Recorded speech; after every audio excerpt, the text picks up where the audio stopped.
જય ગુરુદેવ, જય માતાજી. મિત્રો, આ દુનિયામાં કોઈ એવી શક્તિ નથી, આ દુનિયામાં કોઈ એવું તત્વ નથી કે તમને દુઃખી કરી શકે.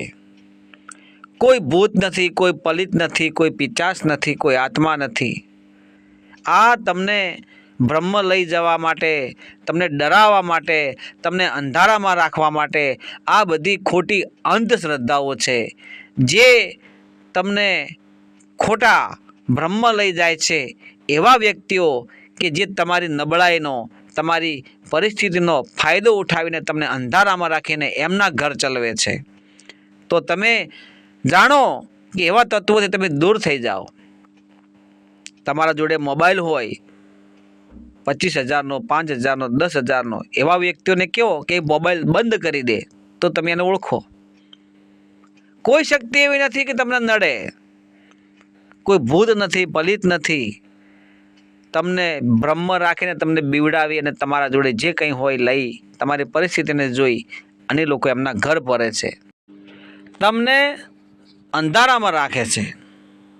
તમે કોઈ દિવસ રિલાયન્સવાળા, ટાટાવાળા, જે મોટા મોટા ધનવાન સુખી કરોડપતિ છે, એમના ઘરમાં કોઈ દિવસ તમે ધૂણતા જોયા છે?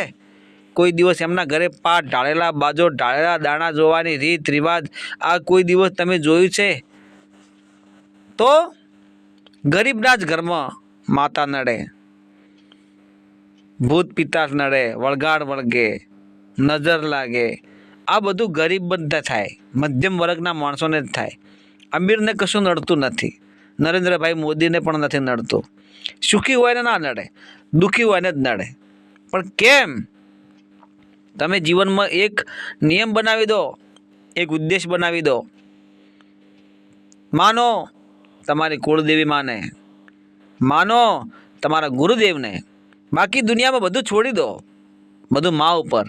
તમારા જે કુળદેવી હોય, તમારા પૂર્વજો હોય, તમારા પિતૃઓ હોય, એમને યાદ કરીને તમારા કુળદેવીના નામનું સ્મરણ કરો, ગુરુદેવનું નામ રટણ કરો, તમારા માતા પિતાની સેવા કરો, અને દુનિયામાં તમે કોઈને નડો નહીં તો તમને કોઈ નડશે નહીં. અને દુઃખ ત્યારે જ ઊભું થાય કે તમે ઘરમાં શંકા, કુશંકા, ક્લેશ, તમારા જે વ્યવહાર, રહેણી કહેણી, ગેરવર્તન થાય એટલે દુઃખ ઊભું થાય. ભાઈઓમાં વેર થાય, માતા પિતામાં અણબનાવ થાય, ભાઈ બહેનમાં અણબનાવ થાય, એટલે દુઃખ ઊભું થાય. બાકી ધંધો કરો, વેપાર કરો, મજૂરી કરો, નોકરી કરો અને સુખીથી જીવન જીવો.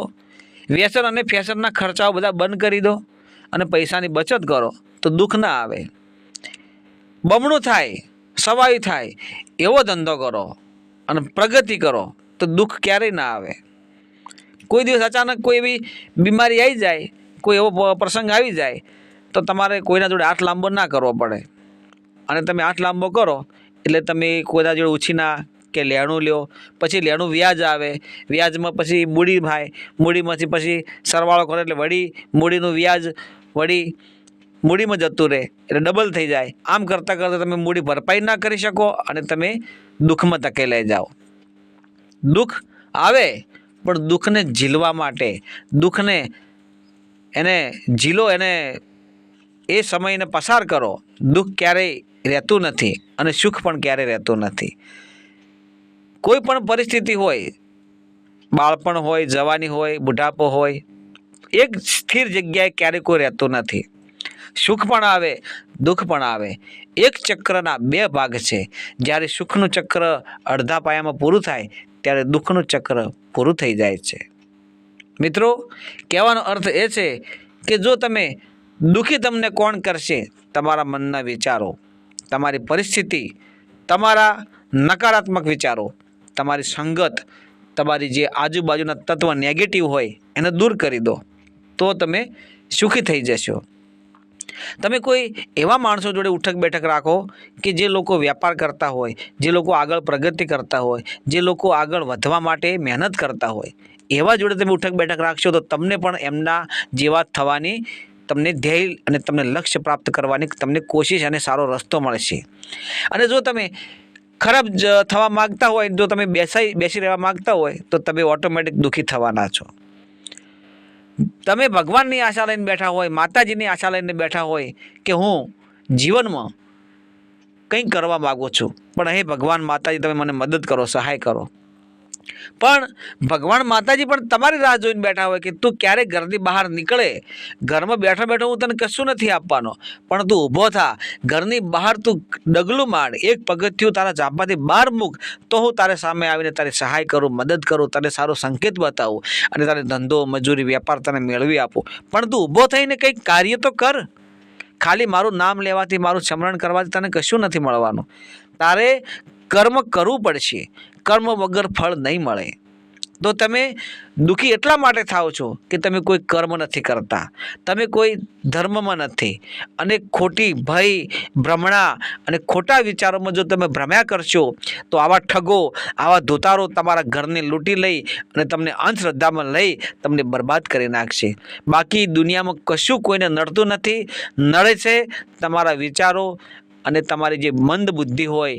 તમારા વિચારો જો પ્રગતિશીલ ના હોય તો એવા તમારા વિચારોનો ફાયદો ઉઠાવી અને ઠગ ધોતારો તમને ઠગીને લઈ જાય છે. તો તમે કોઈને નડવાનું બંધ કરી દો અને ધર્મના માર્ગે આગળ વધો તો 100% તમને સફળ થવાના માર્ગ મળતા રહેશે. મિત્રો, કહેવાનો અર્થ એ છે, આપણે સાચા તો દુનિયા સાચી, આપ ભલા તો જગ ભલા. બાકી કહેવાની બધી વાતો છે. ધંધો કરો, વેપાર કરો, મજૂરી કરો અને આપણા બાળકોને ભણાવો, શિક્ષણ આપો. બાકી કશું કોઈને નડતું નથી. દોરા ધાગાઓ, મંત્ર તંત્રથી દૂર થઈ તમારે કુળદેવી, તમારા પૂર્વદેવ અને તમારા ઈષ્ટ દેવી દેવતાને જેને પણ માનતા હોય એને તમે દિલથી યાદ કરો, સાચી ભક્તિ કરો, નિર્મળ થઈ જાઓ, દિલમાં દયા રાખો, પ્રેમ ભાવ રાખો, ધર્મથી ટુકડા રહો, પાપથી વેગળા રહો. બની શકે તો ધર્મ કરો, કોઈને ખવડાવો. આ જ છે દુનિયામાં, બીજું કશું નથી. જો તમે આ વિડીયો ગમ્યો હોય તો તમે આ વિડીયોને લાઇક, શેર અને સબસ્ક્રાઈબ તો કરજો જ. અને તમારા દિલમાં દયા હોય દિલમાં અને ધર્મથી ટુકડા હોય તો અહીંયા મેં એક સ્કેનર મૂકેલું છે. તમારામાં યથાશક્તિ જે કંઈ ₹1, ₹2 નાખવા હોય તો નાખજો. જે કંઈ કમાણી થશે એ ધર્મના કાર્યમાં જશે અને જેથી કરીને આપણો પુણ્યનો ભાગ ધર્મમાં જાય એવી હું આશા રાખું છું. તમે બધા એમ કેમ સર્વ કુશળ મંગળ હશો એવી ગુરુદેવને અને માતાજી ભગવતી કુળદેવને પ્રાર્થના કરું છું. જય ગુરુદેવ, જય માતાજી.